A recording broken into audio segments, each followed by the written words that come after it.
It's not that people suddenly stop caring overnight, it's that something shifts inside them, something subtle but powerful enough to change what they give their time and energy to. In relationships, this shift can feel like a quiet withdrawal, a slow fading of presence. You might notice it in fewer messages, shorter conversations, or in the way someone's eyes stop lighting up when they see you. It's painful, but understanding it can help you heal instead of blame yourself. Emotional patterns, like physical ones, reveal where energy flows and where it doesn't. When someone says they're too busy, it rarely means there's no time at all. Often it's about priorities. In health and psychology, attention reflects value. We naturally create time for what feeds our emotions. When the heart is engaged, busy schedules bend. People text during breaks, call between errands, and share tiny moments throughout their day. It's not about free hours, it's about emotional space. So when communication fades, it's usually not a scheduling issue, it's a shift in emotional investment. Recognizing that truth isn't cynicism, it's clarity.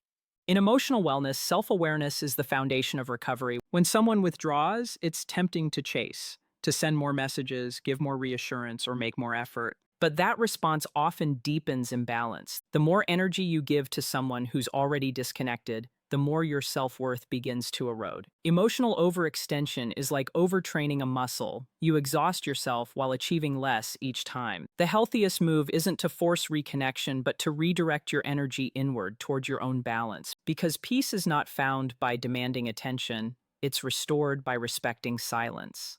Silence, when used intentionally, is not avoidance, it's healing. Just as rest days are essential for the body to rebuild strength, emotional stillness allows the mind to realign. When you stop reacting to someone's inconsistency, you begin to regain control over your emotional rhythm. That doesn't mean closing off, it means allowing space for authenticity to reveal itself. People who truly value you will bridge the silence. Those who don't will drift away naturally. And that's how clarity protects your mental health. In this sense, withdrawal becomes less of a loss and more of a detox from emotional dependency. Sometimes people say, I'm not really into texting, or I need time alone, and these phrases sound harmless. They might even seem mature, but in relationships, romantic, platonic, or professional, consistent communication isn't about constant contact, it's about connection. Our brains are wired to seek engagement. Every message exchanged releases small amounts of dopamine, reinforcing emotional bonds. When communication fades, it's often because the emotional reward has shifted elsewhere. Understanding that neurological mechanism helps you separate personal rejection from biological reality. You stop asking, what's wrong with me? And start asking, what's changed in the connection? In emotional psychology, patterns of detachment often follow predictable stages: withdrawal, rationalization, and replacement. First, the person becomes less expressive. Then they justify their distance. I'm just overwhelmed. I need to focus on myself. Finally, their attention redirects towards something or someone that reignites their emotional response. Recognizing these stages isn't about blaming them, it's about staying grounded. When you understand what's happening, you stop personalizing behavior that's not about you. You learn to respond with empathy rather than desperation.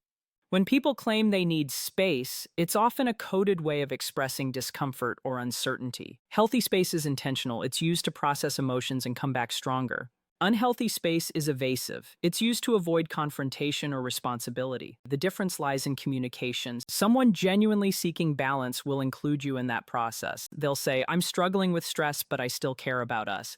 Someone disengaging emotionally will simply vanish behind polite words. You can tell which is which by their actions. Transparency builds trust. Distance breeds confusion. Learning to tell the two apart protects your emotional stability and helps you maintain self-respect.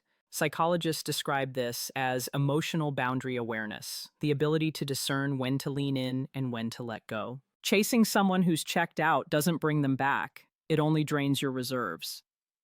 The best way to preserve your mental health is to let silence do what words can't, to show through stillness that your peace is not negotiable. In health, this is parallel to stress recovery. Removing exposure to what harms you is the first step in healing. You don't recover by confrontation, you recover by calibration, by returning to equilibrium. This awareness extends beyond romantic relationships. In all areas of life, friendships, family, work, The same principle applies. Consistency signals value. When someone repeatedly deprioritizes you, it's not about their schedule. It's about where their heart and focus lie. Instead of interpreting it as rejection, see it as information. It shows you where to stop investing energy and where to begin redirecting it toward your growth, your peace, your physical and emotional wellness. Healing from emotional neglect starts with self-care rituals that replenish your sense of worth. Engage your body to quiet your mind. Exercise, walk in nature, breathe deeply, or write your feelings out. The act of moving and expressing helps discharge emotional tension. Nutrition and sleep also play vital roles. Cortisol, the stress hormone, rises during emotional distress, suppressing mood and immune function. Rest and balanced meals lower cortisol and restore mental clarity. Self-care isn't indulgence, it's maintenance. You can't process heartbreak or confusion on an empty tank. The most powerful shift happens when you stop internalizing someone else's emotional distance. Their silence no longer defines your story. You start to interpret it through a lens of understanding, not deficiency.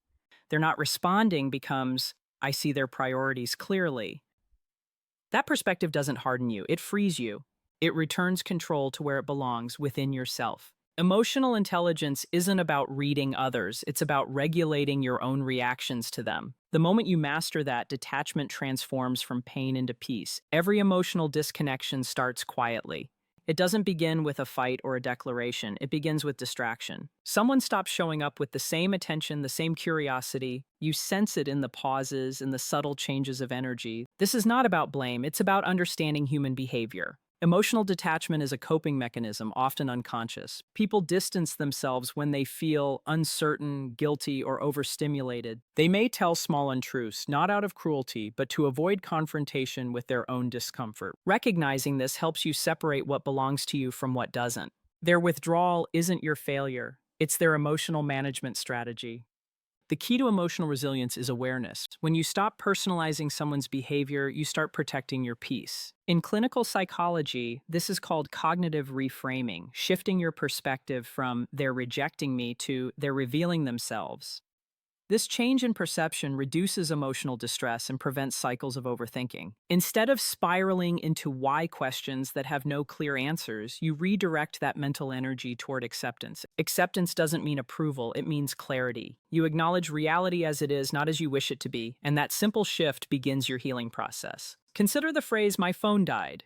It's a common modern excuse, seemingly harmless, but often emotionally loaded. Technology has become an extension of our nervous system, a constant channel for connection, validation, and stimulation. When someone who normally replies quickly suddenly disappears behind that excuse, your nervous system senses inconsistency. You feel tension, confusion, and a subtle anxiety that something's off.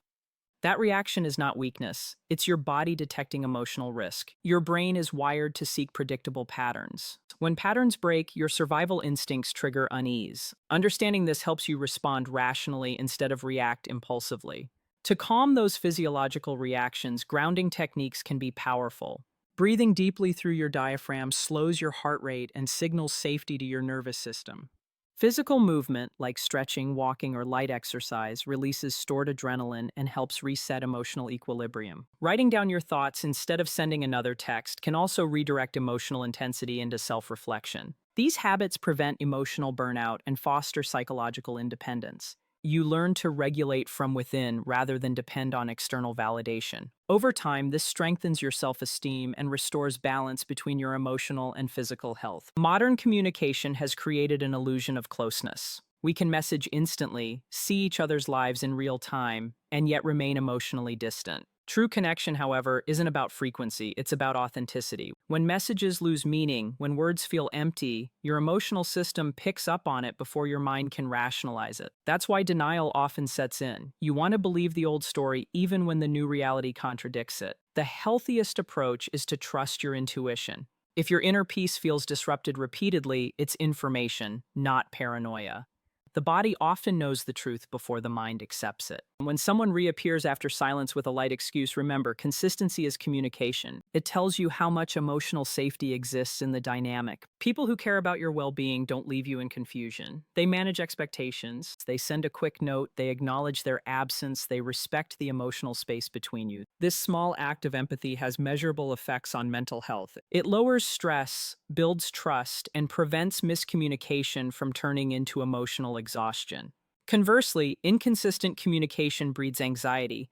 Over time, anxiety activates the body's stress response, raising blood pressure, disrupting sleep, and reducing concentration. Emotional instability doesn't just hurt your heart, it impacts your health. That's why boundaries are a form of self-care. Setting them doesn't mean being cold or detached, it means protecting your inner balance. When you decide not to chase, not to over-explain, and not to react to mixed signals, you're prioritizing emotional hygiene. Just like washing your hands protects your body, maintaining boundaries protects your mind. Healthy boundaries reduce stress hormones, improve focus, and increase emotional recovery. They remind you that your value doesn't depend on anyone's response. You learn to find calm and stillness rather than chaos. Now consider another common statement: I'm not ready for anything serious. It sounds like emotional honesty, but often it's emotional avoidance. Readiness is not a fixed state, it's relative. People who meet someone that genuinely aligns with their values and chemistry often become ready faster than they expected. When someone says they're not ready, what they usually mean is, I don't feel enough emotional connection right now to commit.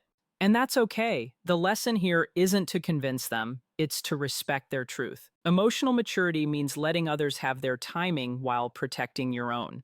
In mental health, one of the most damaging behaviors is waiting for someone to change. It creates what therapists call emotional limbo, a psychological space where you're neither moving forward nor fully letting go. This suspended state elevates stress and reduces dopamine, leading to fatigue, low motivation, and even mild depressive symptoms. The antidote is movement, not necessarily physical movement, but emotional progression, learning, reflecting, and engaging with new experiences. You can't heal where you stagnate. The moment you start shifting your focus toward personal growth, the fog of uncertainty begins to lift. Healing after emotional neglect requires both mental and physiological recalibration. Your body has been on alert, anticipating messages that may never come. This state mimics chronic stress. To reverse it, you need to reintroduce predictability, consistent routines, sleep cycles, meals, and self-care rituals. Predictability soothes the nervous system and rebuilds trust in yourself. Meditation or mindfulness practice helps not by erasing memories, but by calming mental noise. It brings you back to the present moment, where peace exists outside of unanswered texts and uncertain feelings. Over time, this grounded awareness turns pain into perspective.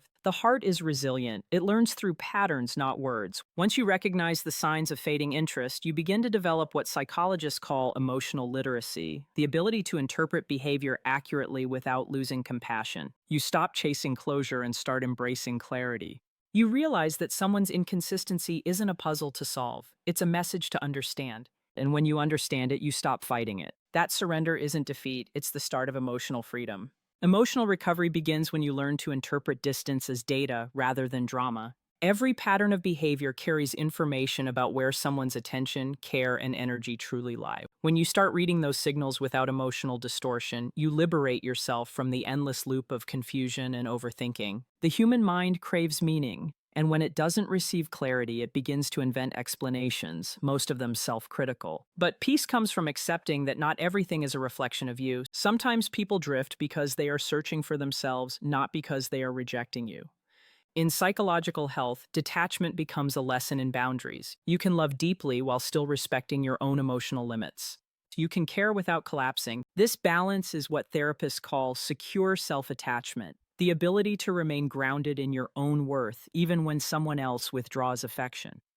Developing this requires daily practice, speaking kindly to yourself, maintaining healthy routines, and replacing rumination with reflection. Reflection asks, what did I learn? Rumination asks, what did I do wrong? One heals, the other harms. Choosing reflection transforms loss into growth.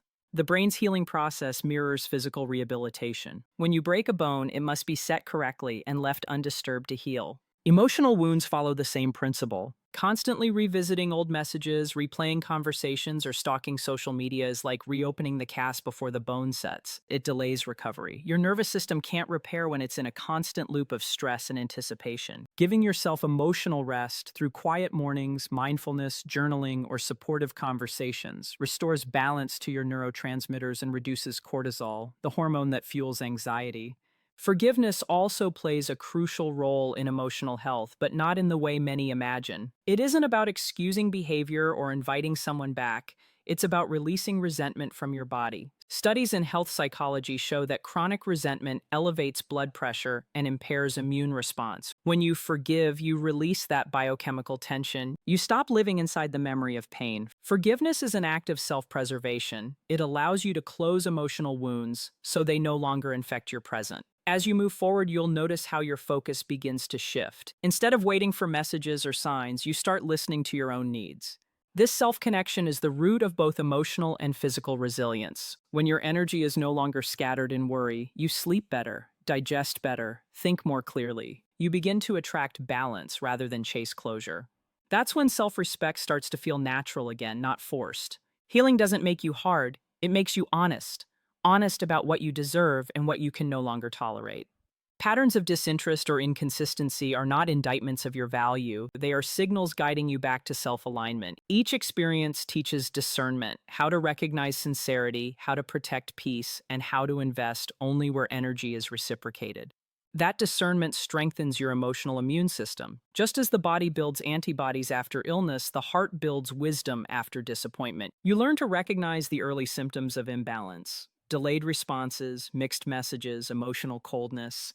And instead of panicking, you respond with calm detachment and clarity. There's power in quiet withdrawal when it's done consciously, not to manipulate or punish, but to restore. Silence can become a sanctuary where you gather strength, evaluate your needs, and remember who you are outside of someone else's attention. In that stillness, you rediscover your independence, the feeling that your happiness isn't held hostage by anyone's affection. That realization is not bitter, it's freeing. It allows you to love without fear because you know you can survive without attachment. Every healthy relationship, romantic or otherwise, thrives on mutual investment. When that balance fades, so does vitality. Recognizing imbalance early protects both your emotional and physiological systems. Chronic emotional uncertainty keeps the body in a mild state of fight or flight, heart rate elevated, muscles tense, sleep fragmented. By stepping back, you allow your body to exit survival mode. You restore equilibrium to your nervous system and rebuild the internal sense of safety that stress erodes. Healing is as much biological as it is emotional. The final lesson is this: you cannot control how others show up, but you can control how you respond. You can choose to walk away without resentment, to observe without absorbing, to forgive without forgetting. When you stop negotiating your worth, you stop bleeding energy into situations that can't sustain you. You start nourishing yourself instead through honest communication, healthy boundaries, movement, rest, and purpose. And purpose is what replaces pain. When you redirect your focus toward growth, service, or creativity, the emptiness left by detachment begins to fill with meaning. Eventually, the silence that once hurt becomes a kind of teacher. It shows you that peace isn't the absence of noise, it's the presence of understanding. You realize you don't need to decode mixed signals or chase closure. You simply acknowledge reality, learn from it, and keep walking. That's emotional mastery. It's the quiet strength that comes from knowing your energy is valuable, your heart is capable, and your healing is non-negotiable. So the next time someone says they're too busy, need space, or aren't ready, don't rush to interpret those words through fear. Listen to them as information, not rejection. See them as signposts directing you back to yourself. Protect your peace like it's your most vital organ, because it is. Mental health thrives on honesty, self-respect, and the courage to walk away when consistency disappears. Healing is not about winning someone back, it's about winning yourself back. Your emotional wellness begins the moment you stop waiting for others to value you and start living as though you already do. That's when clarity replaces confusion, calm replaces anxiety, and strength replaces longing. You become your own safe place. And from that foundation, healthier connections grow naturally, built on mutual respect, presence, and truth.